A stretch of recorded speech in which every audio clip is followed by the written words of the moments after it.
আমার যেটা মনে হয় আমাদের প্রতিটা মানুষেরই কিন্তু উচিত লাইফে অনেক অনেক এক্সপেরিমেন্ট করা, সেটা হোক ভালো কি খারাপ। না হলেও কিন্তু আপনি ভালো মন্দের তফাৎটা কখনোই বুঝতে পারবেন না। সো হ্যালো এভরিওয়ান, আসসালামু আলাইকুম। This is Maliha from Maliha's diary. আশা করছি আপনারা সবাই ভালো আছেন, আমিও আলহামদুলিল্লাহ ভালো আছি। তো আমি খুব সকাল থেকে ব্লগটা স্টার্ট করে দিয়েছি। আর এই যে আজকে হালকা হালকা একটু রোদ আছে, আর উঠিয়ে হচ্ছে আমি ফ্রেশ হয়ে নাস্তা করতে বসলাম। আর অনেক দিন পর আজকে রুটি আর ভাজি খাচ্ছি।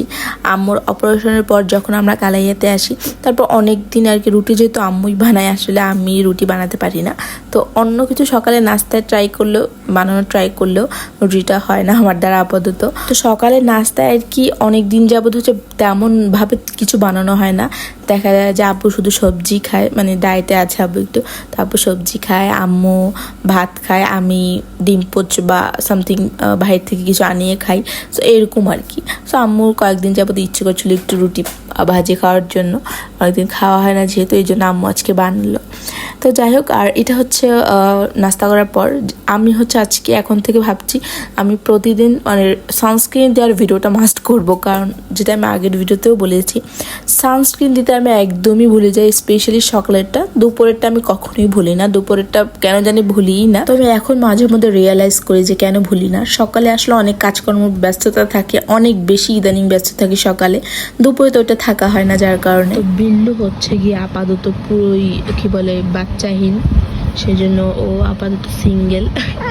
এই জন্য মানে খুবই একা একা কি বলে এটাকে নিঃসঙ্গ, যার কারণে একটু পরপর বাসায় এসে খালি ম্যাও ম্যাও করছে। মানে একটু আগেই ওকে খাবার দেওয়া হয়েছে আর কি, সে এক পিস খাবার খাইছে, খাওয়া শেষ করার পর এখন আবার এসে ম্যাও ম্যাও ম্যাও করতেছে। মানে জাস্ট একটা অভ্যাসে পরিণত হয়ে গেছে এটা করা। ক্ষুধা লাগলেও ম্যাও ম্যাও করে, ক্ষুধা না লাগলেও ম্যাও ম্যাও করে, মানে এটা একটা ওর অভ্যাস হয়ে গেছে। এই আর ইদানিং বিল্লু আমাকে জীবনে কখনোই কামড় দেয়নি, ঠিক আছে, মানে ও কখনোই কামড় দিত না, আঁচড় দিত না, আমাকে কখনোই কিছু করতো না। বাট লাস্ট এক সপ্তাহ যাবত মানে ওকে বেশি মাখামাখি করলেই হচ্ছে ও আমাকে কামড় দেয় বা আঁচড় দেয়। এই যে হাতের এই সাইডটা আমার দেখে, এই যে কোথায় যেন, এই যে এখানেও হচ্ছে আমাকে আঁচড় দিয়েছে ওই দিন। মানে ওই দিন তো আরও বেশি দেখা যাচ্ছিলো, এখন যদিও অনেকটা শুকিয়ে গেছে। তো এই হচ্ছে বিল্লুর অবস্থা, এখন হচ্ছে গিয়ে ও পচা হয়ে গেছে। এই তুমি কামড় দাস কেন? হ্যাঁ, কেন কামড় দাও? এই টুক টুক টুক টুক মিয়া, এই মিয়া মিয়া মিয়া মিয়া মিয়া মিয়া, ওই যে কামড় দাও ট্রাই করতে।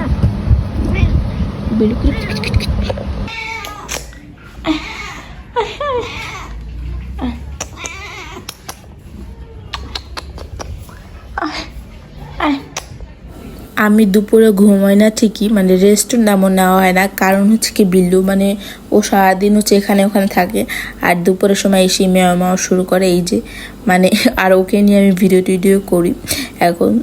কারণ হচ্ছে গিয়ে মাঝখানে অনেক দিন বিল্লুর সাথে কোনো ভিডিও করিনি।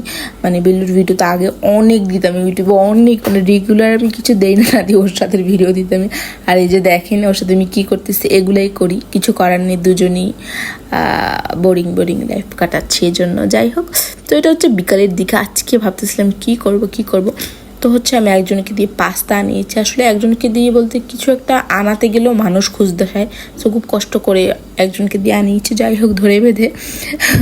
তো ভাবলাম যে মানে পাস্তা ওর কথা ওইভাবে মাথায় আসেনি, প্রথমে নুডলসের কথা ভেবেছিলাম, পরে পাস্তাও চলে আসলো মাথায়। তো পাস্তা আনালাম, এবার ভাবলাম যে পাস্তাটা একটু বেশি দিব, মানে নুডলসের মধ্যে নুডলসটা একটু কম দিব, পাস্তাটা একটু বেশি দিব। নুডলসটা জাস্ট হচ্ছে গিয়ে আম্মু আর আমি খাবো, আব্বু নেই, আব্বু বরিশাল গেছে। তো হচ্ছে কি নুডলস জাস্ট এক প্যাকেট দিব দুইজনের জন্য, আর পাস্তাটা একটু বেশি পরিমাণে দিব। আর হচ্ছে গিয়ে আগে থেকে আমি কিছু মাংস কুচি করে কেটে আদা রসুন দিয়ে আর মরিচ দিয়ে আর হচ্ছে একটু চাট মশলা দিয়ে মেখে রেখেছিলাম, ওটা এখন দিয়ে দিচ্ছি, ভাল লাগবে একটু।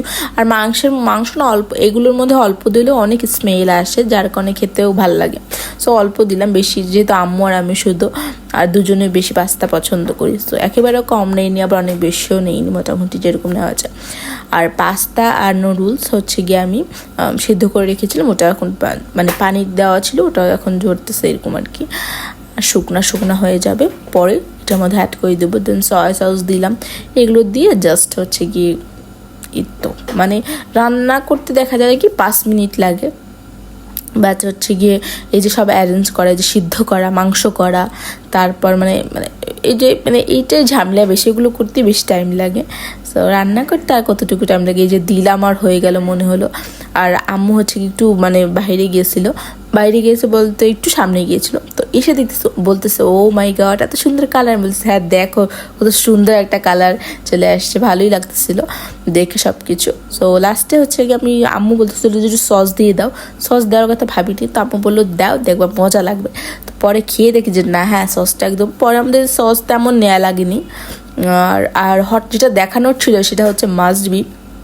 আমি বলতেছিলাম চলে যাওয়ার আগে তাড়াতাড়ি দেখিনি আগে ভিডিওর মধ্যে, মানে এর আগে আমি মানে কি বলে এটা সন্ধ্যার 5-10 মিনিট আগের ভিডিও, সবসময় দেখি যে হলুদ হয়ে আসছে, অনেক ডার্ক হলুদ হয়ে যায় আকাশ এরকম কিছু আর কি, ঠিক আছে। বাট এরকম কি বলে এটা হালকা পিঙ্ক কালার বলা যায়, এরকম হয়ে যায় আমি লাইফে ফার্স্ট টাইম দেখলাম এরকম হয় আকাশ। সো দেখতেও খুব সুন্দর লাগছিলো, আবার অবাকও লাগছিলো এটা কী হলো। সো যাই হোক আমি হচ্ছে একটা এক্সপেরিমেন্ট করব আজকে, সেটা হচ্ছে গিয়ে আম্মুর এই ক্রিম চিজটা নিয়ে। এটা আমার অনেক ছিল, তাও 1-1.5 মাস তার বেশি হবে, বাট ওইভাবে আম্মুর এক্সপেরিমেন্ট করার কথা সেখানে আমি করছি। তো নতুন একটা আইটেম বানানোর কথা ভাবছি, এখন না কালকের জন্য। তো ওটা আবার হচ্ছে গিয়ে 17-18 ঘন্টা ফ্রিজ করে রাখতে হয় কালকের জন্য, তো আমি ভাবলাম যে আমি এখন করে রাখি। বাট যেহেতু আমি এখন ফার্স্ট টাইম এটা ট্রাই করতেছি, হবে কি না তাও জানি না, জাস্ট যদি ভালো হয় তাহলে আমি অবশ্যই নেক্সট ভিডিওতে শেয়ার করবো, ভিডিও করে রাখবো। বাট যদি ভালো হয় তাহলে শেয়ার করবো, আর না হলে শেয়ার করবো না, ভিডিওগুলো ডিলিট করে দিব। আর এই যে আমি এটার উপর খুবই মাথা গরম হয়ে গেছে আমার, কারণ এটা আমি অনেকক্ষণ মানে ধরে খোলা ট্রাই করতেছি আর পারতেছি না। এখন নিয়ে যেতে হবে আম্মুর কাছে, কারণ আমার হাতে আর জোর নেই, মানে হাত পুরো লাল হয়ে গেছে এটাই করতে করতে, বাট পারিনি এটা।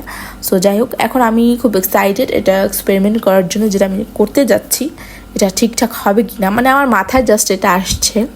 তো এখন দেখা যাক কতটুকু করতে পারি। আর এটার জন্য আমার লাগবে হচ্ছে হোয়াইট চকো চিপস, ব্ল্যাকটা তো ছিল বাট হোয়াইটটা যে ছিল এটা আমি জানতাম না। সো ফ্রিজ খুলে দেখলাম যে না ঠিকই আছে। আর ওদিকে আমার পাস্তা নুডলস ওটা রেডি, আর এই যে এখন খাবো, শুধু খাবো না, সো আমি মানে কী বলে ওটাকে চিজ দেওয়ার এটার মধ্যে প্ল্যান ছিল না। সো ভাবলাম যে আম্মু ওই রুমে আছে, আমি ফাঁকে চিজটা দিয়ে নিই। মানে এই টাইপের কাজ করতে গেলে আমার খুব ভয় লাগে, এটার মধ্যে কিন্তু চিজ দেওয়ার কোনো দরকার নেই, তাও দিচ্ছি, শুধু আমার মনে মানে ইচ্ছে হলো এই আর কি। তো আমি ভাবতেছিলাম যে এটাকে দিব চিজ, কারণ এটা এমনি দেখতে এত সুন্দর লাগতেছিল, বললাম যে না থাক দেই, সমস্যা নেই। তারপর ফ্রিজ থেকে এই যে চিজ বের করলাম, বের করে এখন হচ্ছে চিজটা দিব। আর এমনিতেও চিজ দিলে যে খুব একটা স্বাদ বাড়ে ব্যাপারটা এমন না, বাট দিলে আমার কাছে কেন জানি ভাল লাগে, মানে এই আর কি। চিজের কি আহামরি কোনো স্বাদ আছে বাট নেই কিন্তু, বাট দিলে দেখতে বেশি ভালো লাগে। একটু পরে একটা লুকসটা জাস্ট দেখবেন এত সুন্দর লাগছিল দেখতে। সো ওই যে আমি শুধু মানে যখন চিজ এই টাইপের কোনো খাবারের উপর চিজ দিই, ওভেনে ঢুকাই, আমি জাস্ট ওয়েট করতে থাকি যে কতক্ষণে এটা হবে, কারণ ওই মোমেন্টে সব থেকে বেশি মানে কী বলে কিউরিয়াসিটি থাকে যে কেমন হলো না হলো। তো আমি এখানে ওয়েট করতেছিলাম আর একটু ভিডিও নিচ্ছিলাম।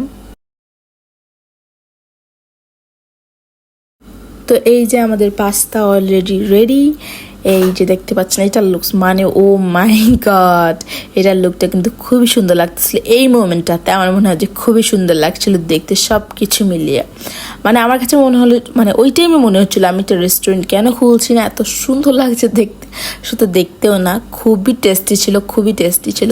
মানে হচ্ছে কি আমি পাস্তা নুডলস বা হচ্ছে চিজ চিকেন মানে ফ্রেঞ্চ ফ্রাই মানে এই কয়েকটা জিনিস মিলিয়েই আমি এক এক সময় এক একটা বানিয়ে ফেলি, সব কিন্তু দিন শেষে একই বলা যায়, মানে সবই চাইনিজ খাবার ঠিক আছে সো ওকে, বাট হচ্ছে এক একটা এক রকম। যেমন আগের বার আমি বানিয়েছিলাম মিট বক্স টাইপের, উপরে চিজ ছিল, ভিতরে হচ্ছে পাস্তা ছিল, পাস্তাটা একটু বেশি সিদ্ধ করেছিলাম তখন, পাস্তা ছিল আরও ফ্রেঞ্চ ফ্রাই চিকেন এগুলো ছিল। সো যাই হোক এরপর হচ্ছে দেখলাম যে আম্মু বাদাম ভেজে রাখছে, আমাকে বলতেছিল যে বাদাম ভেজে রাখছে এগুলো খাও। তো আমি বলছিলাম বাদাম ভাল লাগে না, বলছো মানে ভাল লাগতেছে অনেক, টেস্ট খেয়ে দেখো। তো বললাম যে ঠিক আছে, দেখতে কিন্তু কাঁচা কাঁচা মনে হচ্ছিলো আমার কাছে, কাঁচা কাঁচা লাগতেছে কোনো দেখতে এরকম।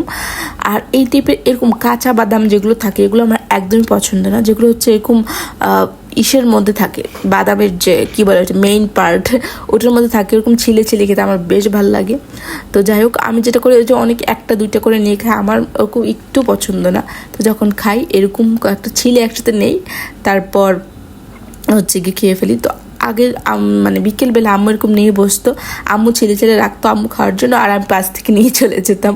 তো যাই হোক, আর বাদাম খেলে এত এত মানে গলা শুকিয়ে যায়। আমার ক্ষেত্রে এটা হয় কিনা আমি জানি না, বা সবার ক্ষেত্রে হয় কিনা সেটা জানি না, বাট বাদাম খেলে আমার অনেক পানি পিপাসা পায়। আমি একসাথে 2-3 গ্লাস পানি খেয়ে ফেলি যখন আমি বাদাম খাই, খুবই পানি পিপাসা পেয়ে যায় তখন।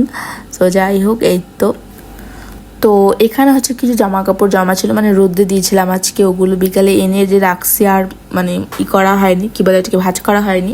তো আমি ভাবলাম যে যেহেতু ভিডিও করছিলাম, তো ভিডিও করি আর আমার কাজটাও হয়ে যাবে, তো এই জন্য একসাথে হচ্ছে করে ফেলছিলাম। ইদানিং যেহেতু মানে যখন হয় আর কি, এমন হয় যখন বের হই কোথাও একটা, তখন 2-1 দিন একসাথে বের হওয়া পড়ে, এত বের হওয়া পড়ে আমি জানি না যে আমি বের হওয়া পড়বে, কিন্তু তাও বের হওয়া পড়ে, এটা ওটা এই কারণে, এটা ওটা ওই অনেক কারণে। তো তখন হচ্ছে গিয়ে জামা কাপড় আর একসাথে মানে একদিনে একটা করে হচ্ছে গিয়ে ধুই না বা রোদে দিই না, আমার যাত্রা শেষ হয় তারপর হচ্ছে গিয়ে আমি একসাথে সব কিছু ধুই বা হচ্ছে রোদ দিই, তারপর আবার একসাথে আলমারিতে উঠিয়ে রাখি। একটা করে প্রতিদিন পসিবল হয় না। আর এই যে এখন হচ্ছে রাত তখন 10:30 কি 11টার মতো বাজে, আমি হচ্ছে এখন স্কিন কেয়ার করবো, মানে খুব মানে স্কিন কেয়ারের টাইমটা খুব স্পেশাল, আর আমার খুব ভালো লাগে এই টাইমটাতে স্পেশালি স্কিন কেয়ার। মানে রাতেরটা বেশি ভালো লাগে সকালের বা দুপুরের থেকেও। আসলে সারাদিন তো তেমন স্কিন কেয়ার থাকে না, রাতেই টাইমটা, কারণ সারাদিনের পর সারাদিন স্কিনে এত জার্মস জমে, এটা ওটা অনেক কিছু, তো রাতেই নর্মালি বেশি স্কিন কেয়ার হবে, এটা স্বাভাবিক। সো এখানে টোনার, আজকে আমার টোনারের ডেট, মানে সপ্তাহে 2 দিন টোনার আমার, সো আজকে টোনারের ডেট আছে, এই জন্য আজকে টোনার দিচ্ছি। আর অন্যদিন সিরামের ডেট থাকে, ওই সময় সিরাম দিই। আর এই যে আমার ময়শ্চারাইজারটা, লাস্টলি ময়শ্চারাইজারটা ইউজ করি, ময়শ্চারাইজার আমার অলরেডি শেষ, এটা এত ভালো একটা ময়শ্চারাইজার। সো এটা আমি এখন আনাবো না, আমি হচ্ছে এটা শেষ, আমি অন্য একটা অর্ডার করব, কালকে কি পরশু 2-1 দিনের মধ্যে অর্ডার করে দিব, 2-3 দিনের মধ্যে আবার চলে আসবে। সো ওইটা আবার কিনে এই পেজ থেকে আনাবো নতুন একটা, ওটা ট্রাই করার জন্য। সবসময় এক জিনিস ইউজ করতেও ভালো লাগে না, এই জন্য আর কি। তো যাই হোক, এখানে আমি হচ্ছে যেটা ভাবতেছিলাম সেটা হচ্ছে এই যে আমি নতুন একটা মাটির আনছি, এটাকে কী বলে, বক্স বাটি যাই হোক কিছু একটা হবে। তো এটা আনার পর আমাকে সবাই বলতেছে এটা নাকি অ্যাস্ট্রে, কেমন লাগে বলেন। যাই হোক, অ্যাস্ট্রে হোক আর যেটাই হোক, আমি কোন কাজে ইউজ করছি সেটা আমার ব্যাপার, তাই না? তো অ্যাস্ট্রে হলে কোনো সমস্যা নেই। তো এটার মধ্যে হচ্ছে কি আমি এইটা রাখছি, দেখতে এত সুন্দর লাগছিল, ও মাই গড, খুব সুন্দর লাগতেছিল কিন্তু। তো এই জন্য আমি ভাবতাম যে ওটা চেঞ্জ করে এখানে রাখবো কি না, তো ভাবছি এখন দেখা যাক। আর এইটার এই ফুলের যে বক্সটা আর কি, এই বক্সটা হচ্ছে আমি চেঞ্জ করে ভাবছিলাম যে এটার মধ্যে হয়তো এটাকে কলমদানি বানানো যায় কি না, কলমদানি বা হচ্ছে আমার ব্রাশ সেটের ব্রাশগুলো যেগুলো নর্মালি বেশি ইউজ করা পড়ে বা সামথিং এরকম। তো এখন জানি না, দেখি কতটুকু এটা করতে পারি। তো যাই হোক, আজকে ব্লগটা এই পর্যন্ত, আশা করছি সবার কাছে ভালো লেগেছে। নেক্সট কোনো ভিডিওতে আবার দেখা হবে, সবাই ভালো থাকবেন, সুস্থ থাকবেন, আর আমার জন্য বেশি বেশি দোয়া করবেন। আল্লাহ হাফেজ, টাটা।